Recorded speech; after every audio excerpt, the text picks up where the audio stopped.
Hari ini aku bakalan kupas tuntas semua tentang L'Oreal Revitalift Crystal Essence. Jadi buat kalian yang lagi pengen beli tapi pengen tahu dulu apa aja yang harus dipertimbangkan sebelum beli, langsung aja nonton video ini.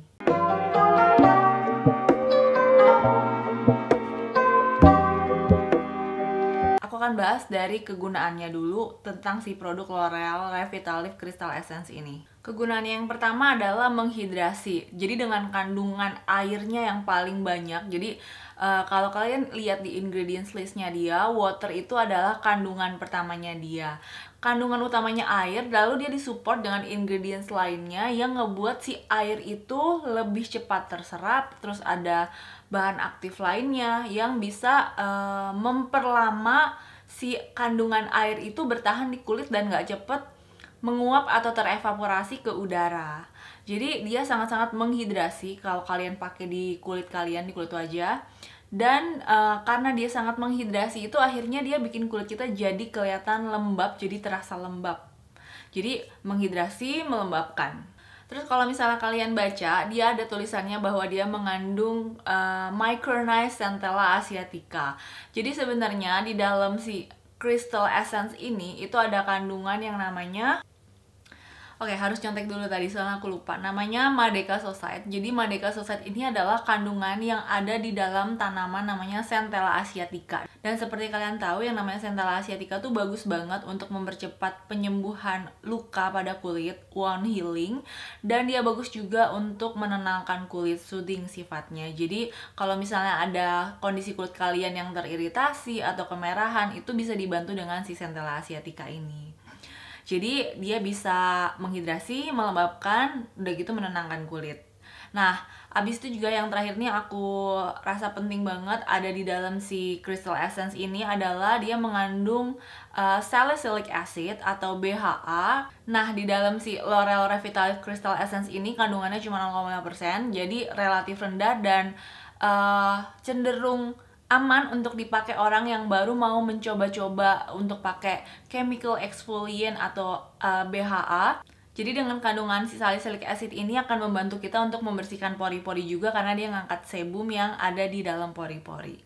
Nah, dengan kegunaan dan benefit yang dikasih sama produk ini, hasil yang didapetin itu adalah kurang lebih yang aku rasain, kulit yang pertama lebih cerah karena kan ada eksfoliasinya ya.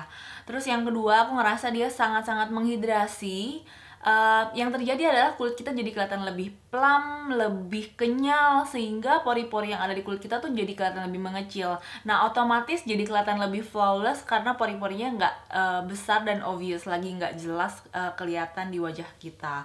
Dan yang udah pasti makeup juga lebih nempel otomatis karena kalau misalnya kondisi kulitnya lembab itu ngebuat si makeupnya itu jadi nggak nempel sama kulit-kulit mati yang ada di kulit kita. Kadang kan kalian tahu ya kondisi kulit tuh bisa kering banget di sekitar hidung dan mulut. Nah, ketika itu udah kering banget, biasanya makeupnya tuh kelihatan kayak retak-retak gitu. Nah, itu nggak akan kejadian kalau kulit kita sangat-sangat lembab dan terhidrasi.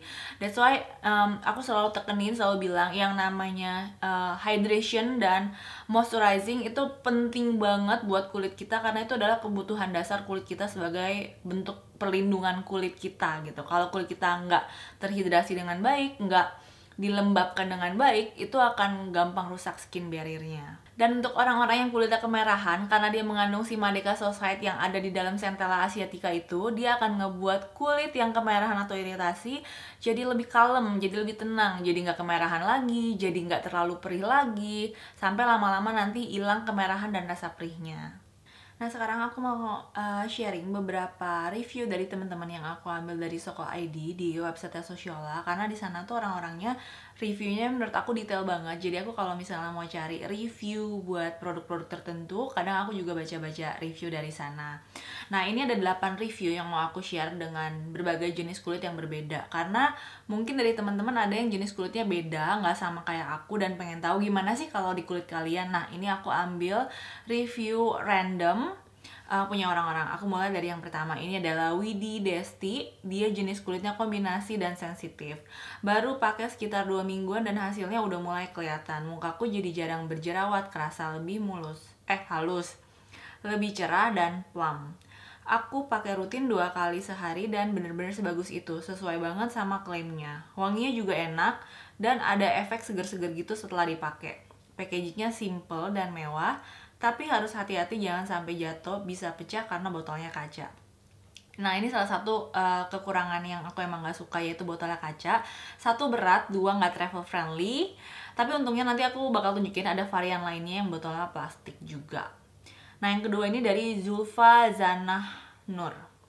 Dia kulitnya kombinasi, dia bilang mungkin perlu jadi pertimbangan buat yang sensitif sama bebauan. Jadi kalau misalnya kalian sensitif banget sama wangi suatu produk, kalian mungkin harus consider lagi, karena ini ada wanginya lumayan kuat. Dan aku setuju karena kekurangan kedua yang aku gak suka adalah wanginya. Jadi yang pertama packagingnya, yang kedua adalah wanginya.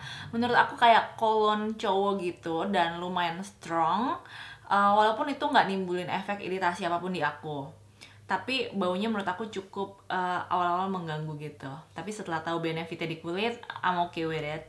Kayak aku mentoleransi.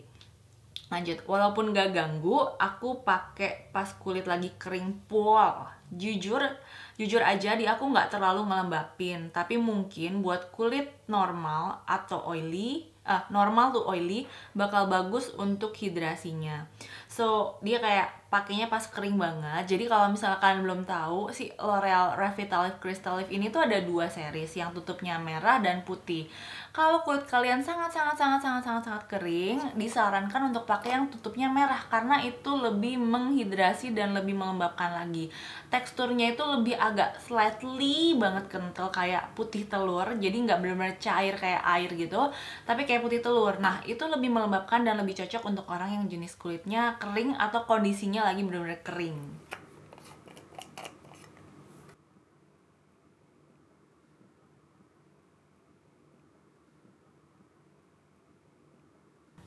Yang ketiga ini dari Maya Paskawati. Kulitnya kombinasi, sayangnya di aku nggak cocok. Setelah pemakaian sebulan bibirku jadi iritasi parah, kering dan gatal. Ke dokter bilangnya alergi kosmetik atau skincare yang baru. Nah, aku juga pengen kasih tahu ke kalian kalau misalnya kalian lagi mau cobain suatu produk dan kalian baca review, aku berani jamin 100% nggak akan ada skincare yang lepas dari review negatif dan orang yang nggak cocok. Karena skincare itu bukan masalah bagus atau jelek, tapi masalah cocok atau nggak cocok. Apa yang bagus banget di aku belum tentu di kalian. Apa yang menurut aku ternyata mahal banget itu harusnya cocok, ternyata bisa juga nggak cocok gitu. Jadi skincare itu benar-benar harus dicoba dulu ke kulit kita sendiri, baru kita tahu apakah kita bakalan cocok dan hasilnya bagus atau enggak. Jadi yang kayak gini pasti ada aja. Tadi kulitnya kombinasi. Nah, ini kulitnya sensitif, kombinasi, dan berminyak. Untuk kalian yang belum pernah nyoba Essence ini rekomen banget. Karena Essence ini ringan dan hasilnya beneran bagus. Bikin kulit wajah lebih kenyal, glowing, lembut, dan juga lebih cerah. Jadi aku rekomen banget untuk kalian yang lagi cari Essence ringan, karena ini bagus banget. Jadi dia kulitnya juga sensitif dan kombinasi, tapi cocok. Jadi kelihatan dong ya, tadi juga kombinasi tapi nggak cocok, dan yang sekarang kombinasi dan sensitif tapi dia cocok. Jadi emang bener-bener harus dicoba walaupun sekalipun jenis kulitnya sama gitu. Nah, ini yang aku pengen kasih lihat ke kalian, gambaran ketika kita baca review dari berbagai macam orang, kita jadi punya gambaran yang lebih bagus lagi, pemahaman yang lebih baik lagi tentang si suatu produk itu. Nah, ini dari Lip Rahmawati atau Iip Rahmawati, kulitnya sensitif, esensinya enak banget dipakai, produknya juga cair, gak lengket dan cepat meresap ke kulit. Setelah pakai essence ini, wajah menjadi lembab dan cerah. Nah, itu efek-efek yang aku bilang tadi, jadi lembab, jadi cerah. Kayaknya nggak mungkin aku baca semua kali ya. Tadi aku bilang mau 8, tapi kayaknya aku rasa udah cukup. Nah, sekarang aku mau bahas tentang gimana cara pakainya, kapan pakainya yang baik. Jadi si essence ini bisa dipakai baik siang maupun malam. Maksud aku AM atau PM, pagi atau malam, itu dua-duanya bisa. Jadi nggak ada aturan-aturan yang kayak vitamin C sebaiknya dipakai malam atau siang gitu tuh nggak ada. Kalian bisa pakai dua-duanya, pagi maupun malam. Terus aku sarankan nggak usah pakai kapas, nggak apa-apa, tapi kalau kalian lebih suka pakai kapas juga nggak apa-apa. Jadi saran aku adalah kalian cukup tuang aja di tangan 3-4 tetes, terus kalian ratain, kalian gosok di seluruh telapak tangan kalian sampai rata basahnya, baru kalian tekan perlahan ke daerah pipi, ke daerah jidat, ke daerah dagu, sampai merata. Dan jangan lupa juga bagian lehernya ya. Nah, untuk urutannya aku yakin banyak banget yang bingung. Ini essence tapi cair, jadi gimana dong pakainya? Apakah dia sebelum toner, apakah sesudah toner? Kalau kalian bingung, rumusnya selalu, kalau aku gampangnya tuh bodo amat, dari encer ke kental, udah gitu aja. Nah, kadang pas lagi males banget, aku males pakai toner, skip, pengen cepet-cepet aja, aku pakai si essence ini berlayer-layer, tapi cuma satu produk ini aja. Jadi aku nggak pakai moisturizer lagi, aku nggak pakai toner lagi, karena menurut aku dia udah cukup hydrating, bisa ngegantiin toner untuk sementara, dan dia juga cukup melembabkan. Jadi walaupun aku nggak pakai moisturizer, lembabnya itu tuh tetap nempel di kulit. Karena katanya sih karena ada si teknologi yang micro essence ini ya, micro essence ini, jadi dia kayak bener-bener sangat-sangat kecil partikel bahan aktifnya, itu yang ngebuat dia bisa terserap ke lapisan kulit 10 kali lebih dalam. Jadi itu yang ngebuat si hydrationnya atau hidrasinya bener-bener stay banget di wajah. Kalian cobain sendiri deh. Nah, sekarang untuk packagingnya, seperti kalian udah denger sendiri tadi, jadi dia botolnya memang kaca seperti ini. Emang secara prakteknya ini agak-agak rentan, karena kalau misalnya jatuh langsung pecah, ambiar, tumpah. Tapi sebenarnya di sini tuh dia juga ada packaging yang plastiknya yang ukuran 22 ml. Totalnya dia ada 3 varian, jadi ada yang paling besar, full size bottle, and then yang kedua itu yang medium, dan yang terakhir tuh yang ketiga itu kayak travel size atau sample size 22 ml dengan harga yang berbeda-beda. Tentunya saran aku kalau misalnya kalian mau cobain dulu, kalian bisa start dari botol yang paling kecil dulu. Tapi aku belum tahu apakah availability-nya tuh udah cukup banyak untuk di Shopee Mall-nya ataupun di e-commerce lainnya. So, itu dia review dari aku hari ini. Semoga berguna buat kalian. So, I'll see you guys next time. Bye!